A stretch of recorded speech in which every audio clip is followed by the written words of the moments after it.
Halo semuanya, kalau di episode sebelumnya kita udah bahas 3 hal yang bisa bikin Anies kalah di Pilpres. Nah, buat episode sekarang kita bakalan bahas beberapa hal yang bisa bikin Anies menang. Oke, mari ngulik bareng gue di Ngulik Online.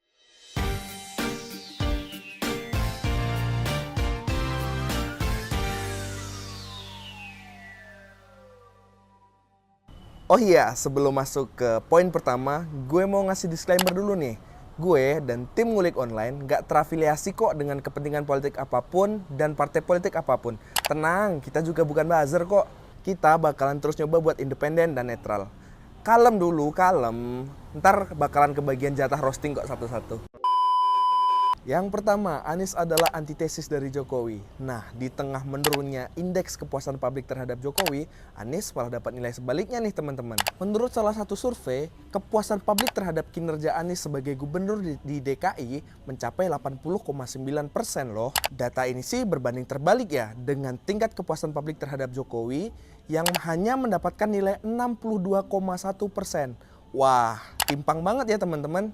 Antitesis yang lain, kalau Jokowi melekat dengan slogan kerja, kerja, kerja, kalau menurut Anies, slogan tersebut nggak cocok ya. Karena menurut Anies, kerja, kerja, kerja aja nggak cukup, tapi harus ada pola yang terstruktur, gitu loh. Kalau buat yang satu ini sih kayaknya Pak Anies sejalan ya dengan apa yang disampaikan oleh Buya Hamka. Kalau kerja sekedar kerja, kerbau di ladang juga kerja nggak sih? Next, poin kedua, Anies itu populer. Sebagai gubernur Jakarta, Anies pasti punya dong sumber daya atau privilege untuk jadi highlight. Ya, semua gerak-geriknya bakalan terekspos nih di media-media.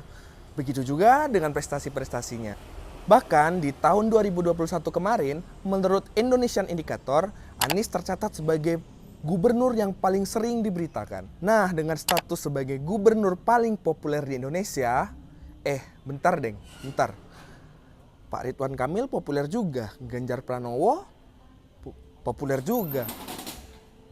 Menurut kalian siapa nih gubernur terpopuler versi kalian? Oke, gue ganti kalimatnya. Anies sebagai gubernur yang populer, gak heran sih kalau banyak masyarakat Indonesia yang terpesona dengan kinerja beliau dan pesona beliau kali ya. Oke, next, poin ketiga. Anies itu berprestasi. Oke, dengan latar belakangnya sebagai seorang akademisi, Anies berhasil mewujudkan gagasannya menjadi suatu wujud nyata nih, sehingga diakui oleh publik. Salah satu prestasinya adalah mendapatkan 5 kali berturut-turut mendapatkan predikat sebagai wajar tanpa pengecualian yang dilakukan oleh BPK atau Badan Pemeriksa Keuangan. Wah, keren juga ya. Lalu, prestasi lainnya di bawah kepemimpinan Anies Baswedan, Jakarta akhirnya melahirkan nih sebuah aplikasi Jakarta Kini atau Jaki. Aplikasi ini juga muncul sebagai pemenang loh dalam ajang ASEAN ICT Award pada tahun 2021. Wah, keren juga ya. Lalu gimana dong dengan kemacetan Jakarta? Kayaknya Jakarta masih macet-macet aja tuh. Oke, menurut TomTom Traffic Index, pada tahun 2017 lalu, Jakarta merupakan kota paling macet nomor 4 di dunia. Peringkat keempat dari 416 kota yang diukur, tapi yang diukur adalah kemacetan sih kayaknya bukan prestasi ya teman-teman. Tapi sekarang Jakarta udah keluar nih dari 10 kota termacet di dunia. Pada tahun 2020 lalu, Jakarta udah masuk ke peringkat ke-31. Hal itu dikarenakan adanya peningkatan jumlah pengguna transportasi umum sih yang hampir 3 kali lipat. Kalau prestasi lainnya, di bawah kepemimpinan Anies, Jakarta akhirnya punya stadion yang bertaraf internasional loh, yaitu Jakarta International Stadium. Tapi ya pada awalnya sih pro kontra, tapi ya wajar sih pro kontra dalam sebuah kebijakan ya wajar ya gitu. Sampai-sampai nih salah satu mantan gubernur yang legend di Jakarta merasa perlu nih untuk mengucapkan terima kasih ke beliau gitu. Wah, salut ya. Kayaknya sih masih ada prestasi yang lainnya, tapi kayaknya kelamaan deh kalau dibahas semua. Mungkin teman-teman bisa tambahin di kolom komentar ya. Oke, next, poin keempat. Kebijakan-kebijakan Anies itu fundamental. Dari segi kebijakan, Anies Baswedan muncul seolah-olah sebagai juru selamat nih bagi kaum marginal. Misalnya dengan adanya penataan kampung susun, penghentian reklamasi, integrasi transportasi umum, PBB 0% bagi kalangan tertentu, dan juga penataan infrastruktur sih.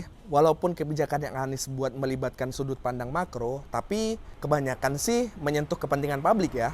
Dan juga kebijakan-kebijakannya memberikan dampak langsung bagi aspek mikro. Next, poin kelima. Anies Baswedan teruji menghadapi krisis. Nah, pada saat puncak pandemi COVID-19 kemarin nih, di bawah kepemimpinan Anies, DKI Jakarta dapat peringkat sebagai kota dengan penanganan COVID-19 terbaik loh di Indonesia, bahkan di dunia. Artinya, Anies adalah pemimpin yang sudah teruji dalam menghadapi krisis. Kayaknya sih videonya udah kepanjangan ya, kasihan editornya. Langsung poin terakhir, poin ke-6. Poin ke-6 adalah Anies Baswedan terbiasa dengan pergaulan internasional. Kalau dalam urusan pergaulan internasional, kayaknya sih cuman Pak Prabowo ya yang punya kapabilitas untuk melebihi atau mungkin menyamai Anies. Anies maupun Prabowo adalah sosok yang udah cukup terbiasa nih dalam pergaulan internasional. Prabowo maupun Anies banyak menghabiskan masa mudanya di luar negeri nggak sih? Artinya kita boleh lah ya pede ketika beliau-beliau ini hadir sebagai pembicara di forum-forum internasional.